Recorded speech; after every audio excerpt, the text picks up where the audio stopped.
Hello everyone and welcome to today's video. We're continuing my little theme of some of the vulnerabilities that I found. Now what connects all of my findings is really their kind of simplicity. I don't find super complex bugs, and actually I think most hackers don't find super complex bugs all the time. A lot of the bugs that I find are little mistakes. They're little silly things that were just left in by developers or weren't 100% thought through. They are not super elite hacks. And why I think this is important to tell you guys is because that's true for you too. That's true for you too. It's not just me being the master hacker or whatever. Every single vulnerability, and especially if you're still struggling to find your first, they're not going to be really complex. They're actually going to be really simple. So before I start talking and telling you today's 3 story, we're going to start by thanking our sponsor for this video. First of all, we have to thank our lovely sponsor, Sneak. There are lots of vulnerabilities out there, like prototype pollution, SQL injection, remote code execution, and while they can be fun to exploit during CTFs, when they're lurking in your code, it's not as fun, and it can be really challenging to find them and remedy them. But that's where our sponsor Sneak comes in. Sneak scans your code, and not just your code, but also dependencies, containers, configs, all in real time, and it finds but also fixes vulnerabilities on the fly. You can actually try it out completely for free using my link, sneak.co/insiderphd. So that's sneak.co/insiderphd. It's on screen, it's in the video description. You can import all your repositories and voila, Sneak will just identify the vulnerabilities ready for you to fix yourself with literally a simple click. It even opens up fix pull requests, so you can actually fit it into your existing workflow, merge the pull requests and get back to doing what you do best, whether that's coding or ethical hacking. Plus it does all of this using your existing toolkit, your existing IDs, command line, repositories, pipelines, Docker Hub, and more. So it's really low bandwidth on your energy. So check it out and find out if there are any vulnerabilities affecting your projects. It's free forever, so you can sign up using my link, sneak.co/insiderphd, just says you came from my channel. Thank you very much, Sneak, for sponsoring this video. So the first story I've called Takeoff. And this story is about a business logic error in a Runway system. So I'm not going to go too in detail on how this worked because it will violate the NDA. But essentially, this was a system that allowed you to request planes to land at a specific airport. You can imagine it being used for something like air shows, like Farnborough, where you have all these historic aircraft and they land and then people can take photos of them and they do tricks in the air like the red arrows. It was that kind of system. So as I was testing it and kind of getting a handle of it, I noticed as you made a request for planes to land, you had to specify some information. And one of that is runway length, the airport code, the actual airport, what facilities are available at the airport. It's for planes, not for humans. This isn't does the airport have loos? It's what kind of fuel can you refuel the aircraft with kind of specification. And really, it was the runway that got me interested, because it's kind of weird that you could specify a runway length, because you'd kind of think, oh, wouldn't that be something that would just exist in a database somewhere rather than being populated by hand? And this is what I think is probably the most interesting about this vulnerability, is while the actual vulnerability itself is very straightforward, the actual impact of it could be huge. Because if you do give planes the wrong length of runway, they keep going. If the runway is too short, the plane just can't stop in time. And there are computers on planes that calculate all of this for pilot, the speed and the aircraft and weight and stuff like that, whatever. But it's really important to remember that planes just keep going if they don't have the space to land. Anyway, let's go back to the application. So this application worked very similar to a flight booking, which kind of makes sense given the industry potentially. But for an airport booking, you usually don't need a username and password. You need a booking reference and a last name. Now for this particular application, you didn't even need a booking reference. You just needed the name of the person who had put in the request. And that was it. There was no other authentication. It was just completely missing. As long as you knew the last name, that was it. Now, I should say this was a duplicate, and so I did see the original vulnerability that someone else had submitted, and they had actually gone into LinkedIn, got somebody's name who was on this system, and showed it with somebody's name. I think it was name and email that it needed, and I think they just did first initial dot last name, and that was it. And the interesting about that is then you could modify these bookings.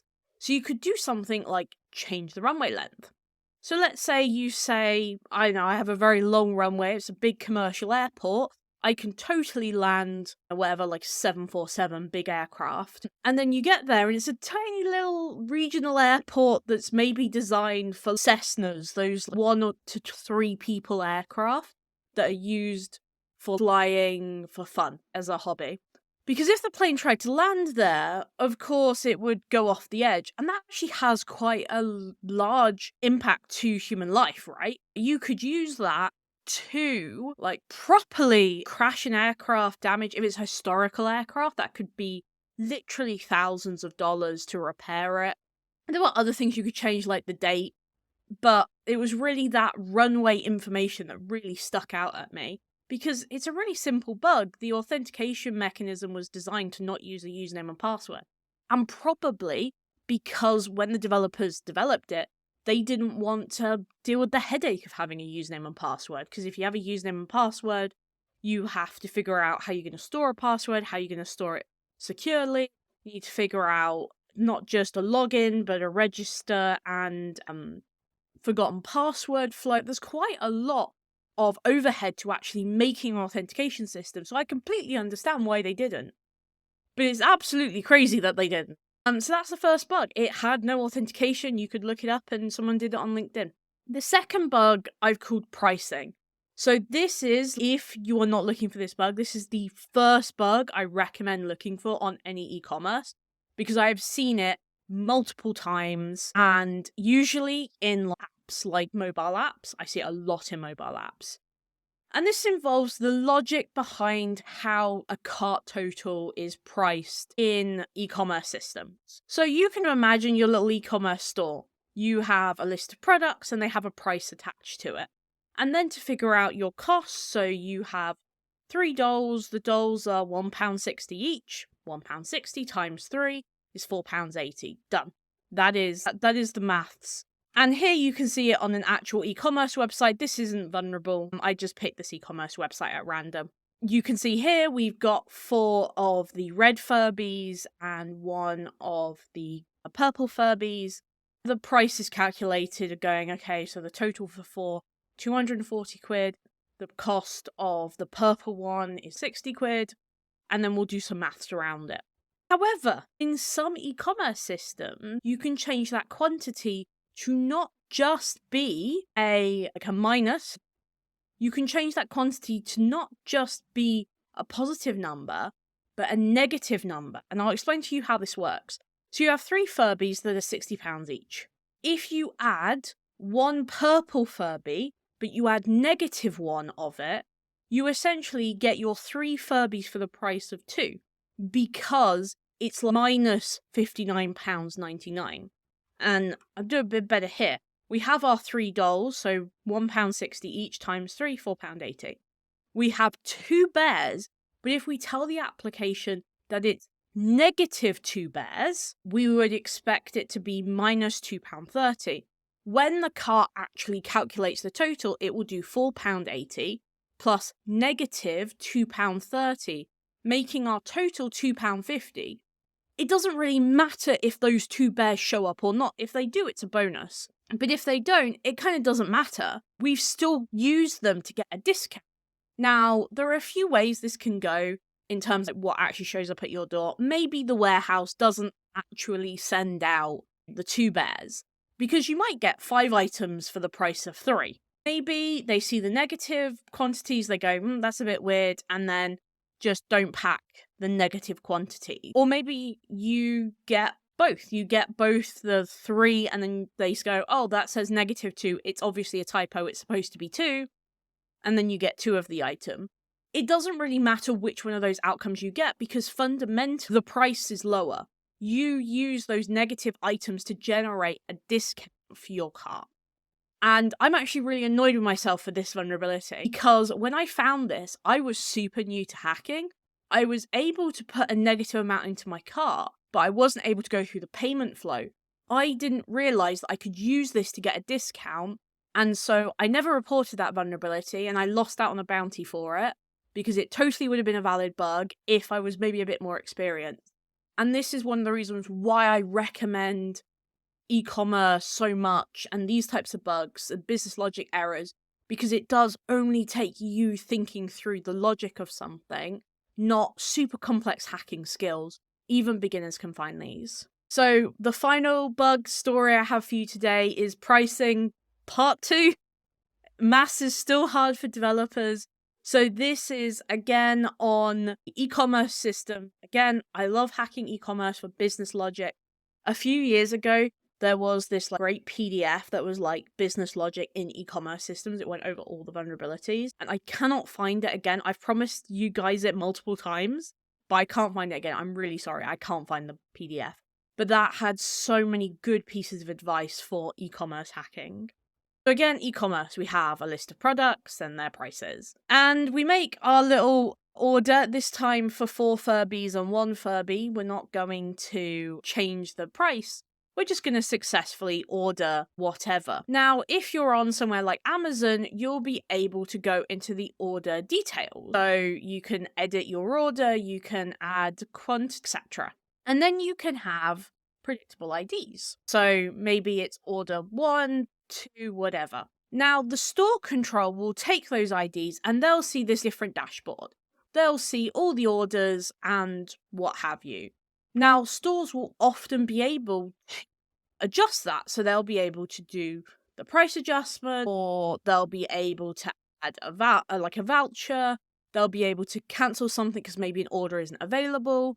Maybe they say, hey, that's digital only. We're not fulfilling an option for it, whatever. Because they use predictable IDs though, and if it's a basic IDOR, you can actually use this to change your order because there's no authentication on the API that powers the store control. You can get to this API request and it doesn't require you to be logged in, much less logged in as administrator. You can change the price of something. Maybe you increase the price, but I think a much better solution is to potentially decrease the price, add a voucher, or even as I found, you could actually make the quantity negative. Now, do I know for sure that would go through the e-commerce? Of course not. I don't know what would happen in that case.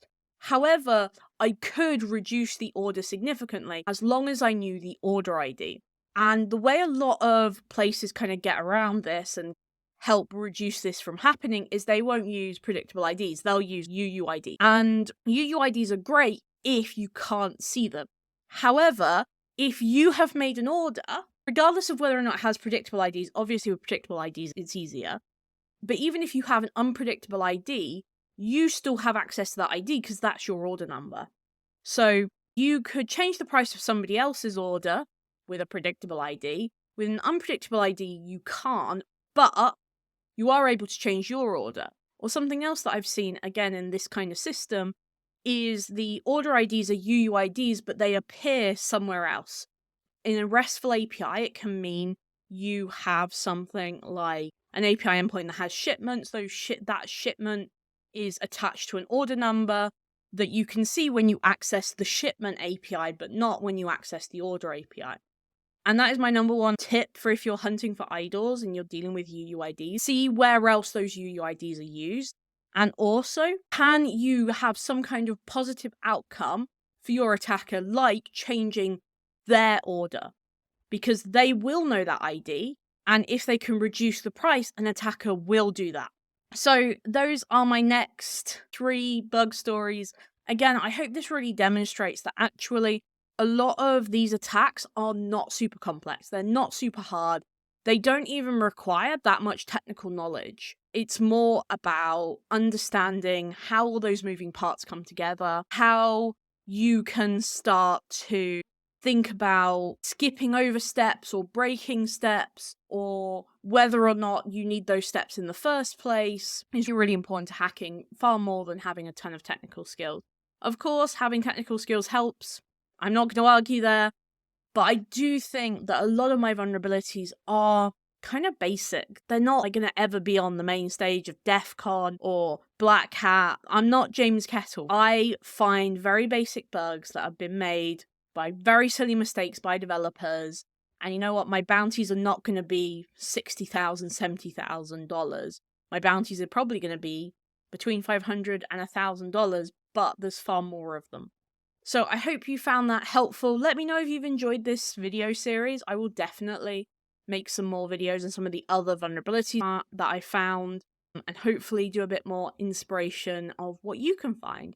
So thank you very much, everybody. Thank you so much to Sneak for sponsoring this video. Remember, you can check out the product at the link in the description and test your own code. And you can see my very broken generic university failing those checks. So thank you very much, everyone. I will see you on the next episode. Bye, everyone.